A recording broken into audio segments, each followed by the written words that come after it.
graduating about 6 months earlier. So even though I'm quoting you for a term of 36 or 48 months, let's say you choose a program for 36 months, you're most likely to be out of it within 30 months. With the option always pay this off earlier if you choose to, with no penalty. Do you have any questions so far?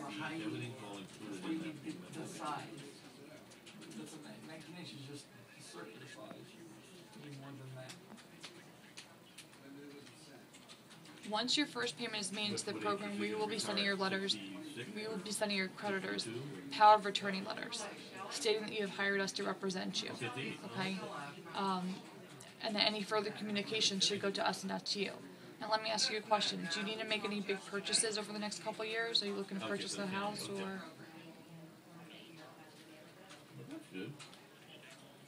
Okay. Just to let you know, this program does have a short-term negative impact on your credit score, but a long-term positive. Is that going to be an issue for you? Okay, I was going to say, if you were looking to purchase a house in the next year, I would tell you don't do the program. But if you're retired, if you're comfortable where you are, you're not looking to make any big purchases, then the program does make sense. You have to ask yourself, does it make sense for you to get into a program knowing that in the short term your credit score may take a ding, but within 2.5 to 3 years you'll be completely debt-free? Your credit score will have repaired itself and you're not spending over $16,000 a year just to maintain your $57,000 of unsecured debt. Are you the only person responsible for this debt, or is it in somebody else's name as well? I thought I was going to be rich when I Okay, I'm sorry. I apologize. I'm sorry to hear that. I'm forced into continue to work, but work is fun when you really you don't have to. You're like, and you go to right. Work and everybody's how you doing, what's going on, it kind of keeps you busy. So I sat home for a couple of years and boy, that's not fun. You go right. watching television.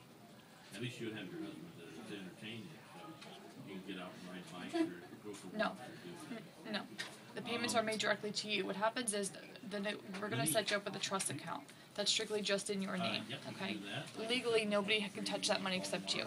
Okay.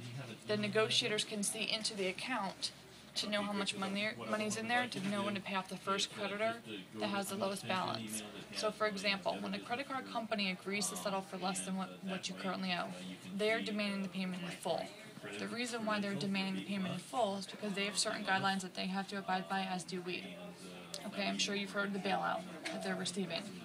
In order for them to consider your debt to be written off and for them to be reimbursed by the bailout, they have to collect the payment in full. So what's going to happen is, let's say you owe Bank of America or whoever $10,000. Okay, we're going to get Bank of America to settle for roughly around 35%, which is around $3,500.